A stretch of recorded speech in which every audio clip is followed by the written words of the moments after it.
There's a tree in the Florida Keys that has absolutely no business being alive. It isn't growing beside a bridge. It isn't growing under a bridge. It's growing out of a bridge. No soil, no gardener, blazing Florida sun, hurricane after hurricane. Most experts would look at it and say, that shouldn't work. And yet, there it is. Which got me thinking, how many of the best things in life only exist against all odds? Hey, Steffi K, got something to say. Talk that listens, clears the way. Truth on the mic, grounded in change. You sticking with that? Oh yeah, we sticking with that. Laugh it out, talk it through, we ain't looking back. Some chats ain't easy, but we take it slow. Tough stuff tackled, now watch us glow. You sticking with it? Yeah, we sticking with that.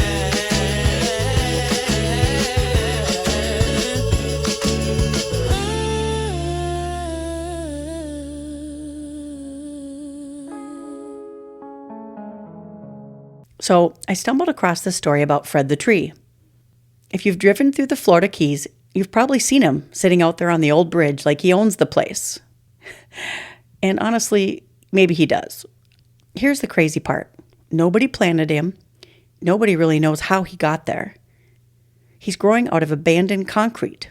There's no backyard, no flower bed, no miracle fertilizer from Home Depot, just a crack in an old bridge. And year after year, people think, well, this has to be the end for Fred.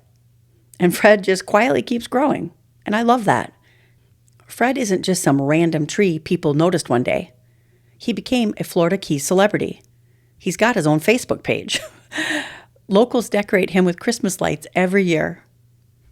He even made a cameo in the 2024 Roadhouse movie.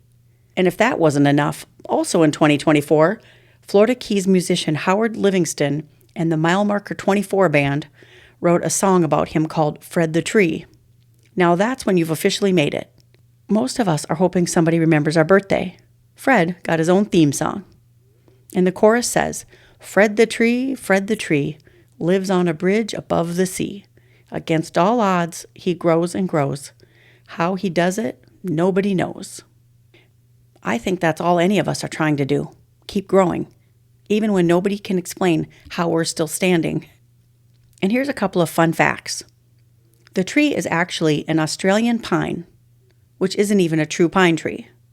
Many people believe it probably started from a bird dropping a seed onto an old bridge decades ago.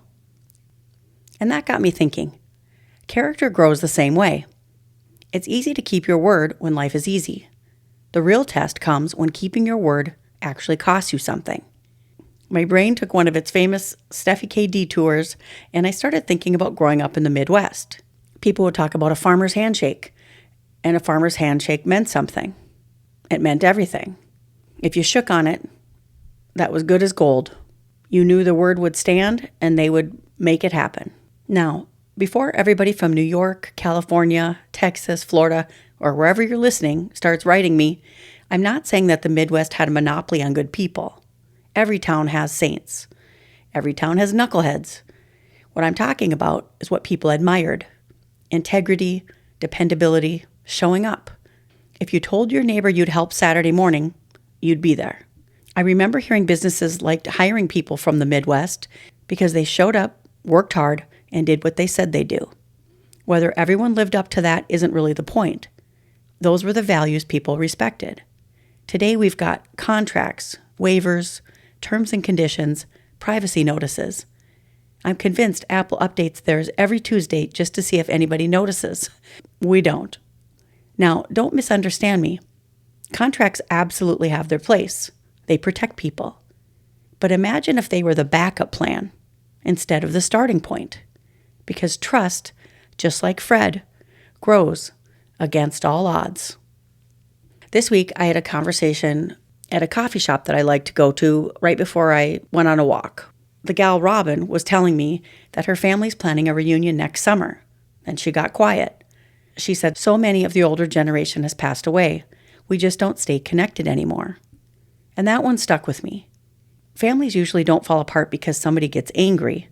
Most of the time, life just happens. Grandma was the glue. Then one day, they're gone. Nobody's fighting, nobody's mad. Kids move, jobs change, and life gets busy. And suddenly, somebody has to become the next glue. And maybe that's you.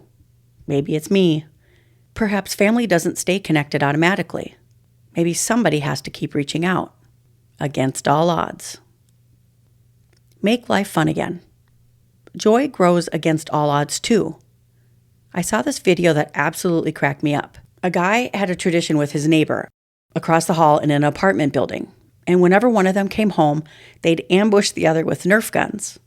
And imagine coming home after having a rough day and there's your neighbor around the corner or something. All in fun. It was a whole thing. Well, then all of a sudden your neighbor moves away. Well, then what are you going to do? You hope the new guy is just as fun, right? Well, in this case, the new guy was just as fun. And the new guy had a Ring doorbell. So they got a lot of it on film, which was awesome to share with the world. So now these two guys, it looked like two single guys, are now making new memories of their own and having so much fun. And I love that because who decided that growing up meant we had to stop playing? Because I definitely didn't vote for that.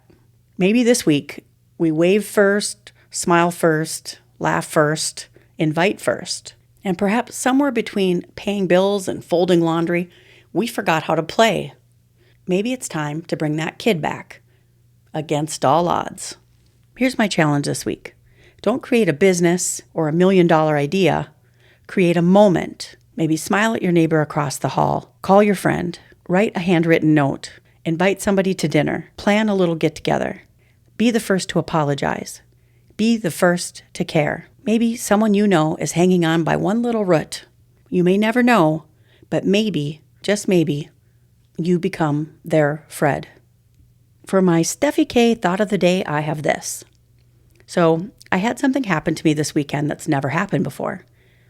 I woke up Saturday morning and the room was spinning.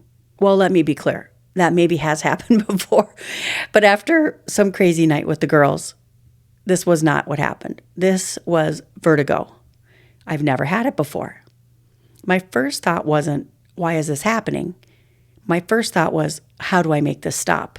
Isn't that what we all do? We start looking for answers. So I grabbed a couple books, I looked online, and then, of course, I asked family and friends. And have you ever noticed everybody has a cure? Drink this, don't drink that, lay this way, sleep that way, stretch out your neck, take this, call this person. And by the end of the day, you've got about 47 different options. Now, I already had a ginger root tea that I really like, so I heated that up because ginger root is supposed to help with nausea in that case. And then I had this little thought pop into my head. Cherry pills came out of nowhere.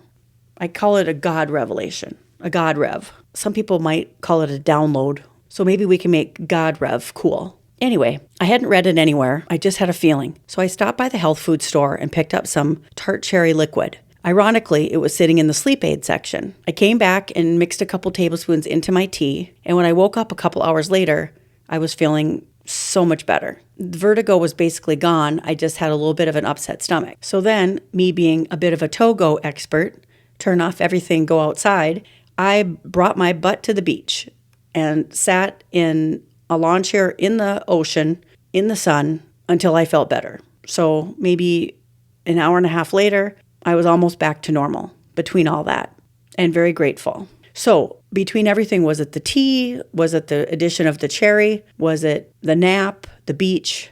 Honestly, I don't know. I think it was probably a combination of everything. But here's what I do know. Sometimes we're so busy chasing everyone else's answers that we forget to listen to our own intuition, our own God revs. They're there if we just sit still enough to listen. Yes, learn. Yes, ask questions. Yes, we should get good advice. But don't ignore that quiet little nudge inside of you. Because sometimes, many times, it knows exactly where to begin. And maybe, just maybe, that's another way we grow against all odds. You know, Fred doesn't know he's famous. He's just doing what trees do. He's growing. Season after season, storm after storm, against all odds. And maybe that's our job too. Just keep growing, keep showing up, keep keeping your word, keep calling your family, keep loving people, laughing, and doing the things that make you happy. We should keep planting hope where everybody else says nothing can grow, because sometimes the things that shouldn't make it become the very things everyone remembers. Just like Fred. So here's my question. What are you growing against all odds? And as always, what are you sticking with? If you enjoyed today's episode, I'd love for you to subscribe, leave a review, and share it with someone who could use a little encouragement. New episodes drop every Wednesday at 6:30 p.m. Eastern on all major social media networks. Have an amazing week and keep growing against all odds. I love you guys. We'll see you soon.